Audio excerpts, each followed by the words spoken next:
যখন আমরা কোরবানি দেব তখন আমাদের প্রতিটা মানুষের টাকা পয়সা যেন হালাল হয়। কারণ আমরা যদি হারাম টাকা দিয়ে কোরবানি করার চেষ্টা করি গোশত খাইতে পারবো, কিন্তু কোরবানির সওয়াব হবে না, কোরবানির ওয়াজিব আমাদের পক্ষ থেকে আদায় হবে না। এই জন্য আমরা যদি 7 জন মিলে আমরা একটা পশু কোরবানি করি, 7 জনের মধ্যে একজনের যদি একটা টাকা হারাম হয় তাহলে আপনাদের সকলের কোরবানি বাতিল হয়ে যাবে।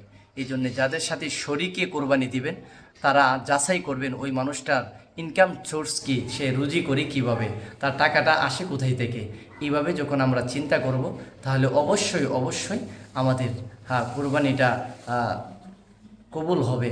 কারণ আমরা যদি হালাল টাকা পয়সা দিয়ে কোরবানি দিতে পারি তাহলে আল্লাহর কাছে লা ইয়ানালুল্লাহু লুহুমুহা ওয়ালা দিমাউহা ওয়ালাকিন ইয়ানালুহুত তাকওয়া মিনকুম। আল্লাহ যে বলছেন তোমাদের গোশত রক্ত আমার কাছে আসবে না, শুধু তাকওয়াটা আসবে, ওই তাকওয়াটা আল্লাহর কাছে যাবে।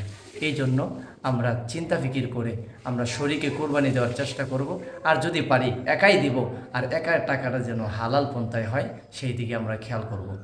আরেকটা বিষয় হলো যে একটা ধরেন গরু অথবা মহিষ 7 জনে মিলে কিনে আনছে, ঠিক আছে?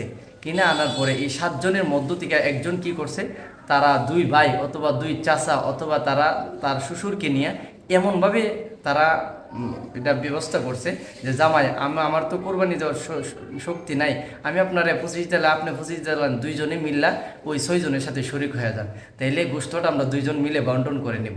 এমনভাবে যদি কেউ শরিক হয় তাহলে সকলের কোরবানি বাতিল হয়ে যাবে।